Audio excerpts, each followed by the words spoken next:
मक्का royal clock tower को बनाने में लगभग $16 बिलियन का खर्च किया गया था।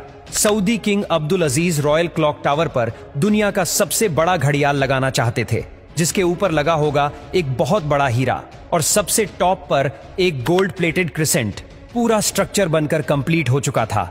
अब बारी थी इस स्ट्रक्चर के ऊपर दुनिया की सबसे बड़ी घड़ी बनाने की। इस काम को अंजाम देने के लिए जर्मनी की पैरेट नामी कंपनी को सिलेक्ट किया गया, जिनको इस काम में 165 सालों का एक्सपीरियंस था। इन सब में सबसे बड़ा चैलेंज इस घड़ियाल के कांटे थे। इनको ऐसे डिजाइन करना था कि ये तेज हवा में उखड़ ना पाए। इस घड़ियाल का बड़ा कांटा 23 मीटर्स जबकि छोटा कांटा 17 मीटर लंबा रखना था। यूं समझ ले कि बड़े कांटे को अगर सीधा खड़ा किया जाए तो ये ऊंचाई में 5 स्टोरी बिल्डिंग का मुकाबला कर सकता है। 600 मीटर की ऊंचाई पर हवाएं 200 किलोमीटर पर आवर से भी ज्यादा तेज चल सकती है, जो इस कांटे को बड़ी आसानी से उखाड़ सकती है। आखिरकार घड़ियाल के कांटों को स्पेशल कार्बन फाइबर मटेरियल से बनाने का फैसला किया गया, क्योंकि कार्बन फाइबर एक लाइट वेट मटेरियल है, लेकिन यह स्टील से भी ज्यादा मजबूत होता है। स्टील की कंप्रेशन स्ट्रेंथ यानी दबाव बर्दाश्त करने की ताकत ज्यादा होती है और वो प्रेशर पड़ने पर मुड़ सकता है, लेकिन कार्बन फाइबर प्रेशर पड़ने पर मुड़ता नहीं है। इसके अलावा स्टील में जंग लगने का खतरा भी होता है, जबकि कार्बन फाइबर पूरी तरह से रस्ट प्रूफ रहता है। मक्का क्लॉक टावर के लिए 4 नहीं बल्कि 5 कांटों के सेट बनवाए गए और एक स्पेयर में भी बनवा कर रखा गया। एक एक ट्रेलर में सिर्फ एक कांटा लाद कर इसे मक्का क्लॉक टावर तक पहुंचाया गया। ये कांटे इतने बड़े हैं कि इसके अंदर आसानी से चला भी जा सकता है। क्लॉक टावर के चारों घड़ियाल को चलाने के लिए अलग अलग मोटर है, जिसे क्लॉक ड्राइव कहा जाता है, लेकिन यहां पर भी एक एक्स्ट्रा क्लॉक ड्राइव पहले से क्लॉक टावर में इंस्टॉल की गई है, ताकि कभी खराबी की सूरत में फौरन रिप्लेस किया जा सके। इस घड़ियाल में एक मेंटेनेंस स्विच भी लगाया गया है, जिसे दबाते ही कांटे बिल्कुल सीधे हो जाते हैं और मेंटेनेंस वर्कर्स इसके अंदर जा सकते हैं। इस घड़ियाल के रंग को सिलेक्ट करने के लिए भी काफी सारी रिसर्च की गई।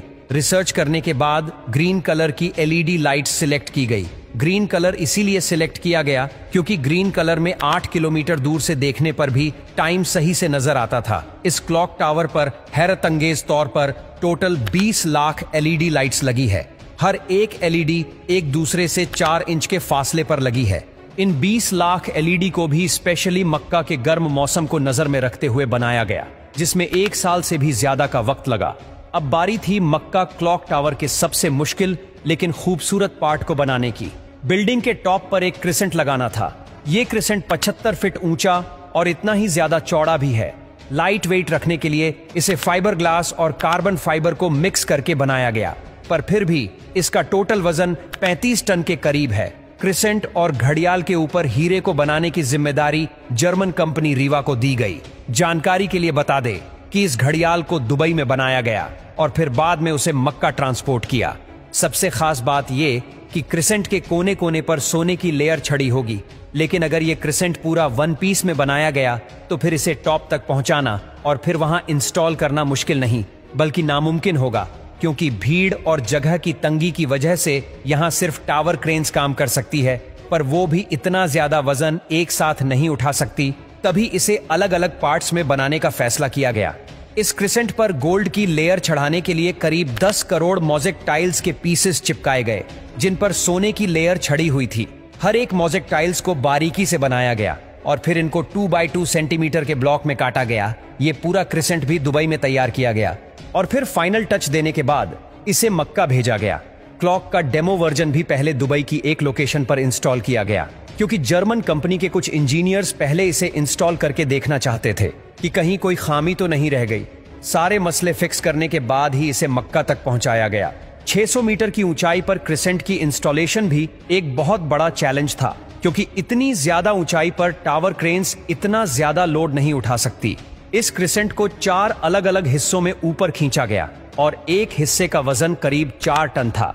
ये इंजीनियर्स और वर्कर्स के लिए काफी खतरनाक टास्क था, क्योंकि एक तो टावर क्रेन्स इतनी ज्यादा ऊंचाई पर होने की वजह से ज्यादा वजन नहीं उठा सकती थी। दूसरा, अगर इस प्रोसेस के बीच तेज हवा चल पड़ी तो पेंडुलम इफेक्ट की वजह से 4 टन का वजन डबल भी हो सकता है। फिर वही हुआ जिसका डर था। ठीक उस वक्त जब क्रिसेंट का एक हिस्सा हवा में था, तब अचानक हवा चल पड़ी। आखिरकार कुछ वर्कर्स ने इसे रस्सियों से पकड़कर हिलने से रोका और फिर इसे पोजीशन में लाकर फिक्स कर दिया गया। इस क्रिसेंट में टोटल 3 फ्लोर्स हैं, एक ऑफिस, एक मीटिंग रूम और एक मस्जिद, जो कि मैन मेड स्ट्रक्चर पर दुनिया की सबसे ऊंची मस्जिद है। और अगर क्लॉक के एरिया की बात की जाए तो सिर्फ एक साइड की क्लॉक 16,000 स्क्वायर फीट पर फैली हुई है। $16 बिलियन की लागत से तैयार किया गया मक्का रॉयल क्लॉक टावर आज तक दुनिया में जितने भी स्काईस्क्रेपर बने हैं उनमें सबसे ज्यादा महंगा है।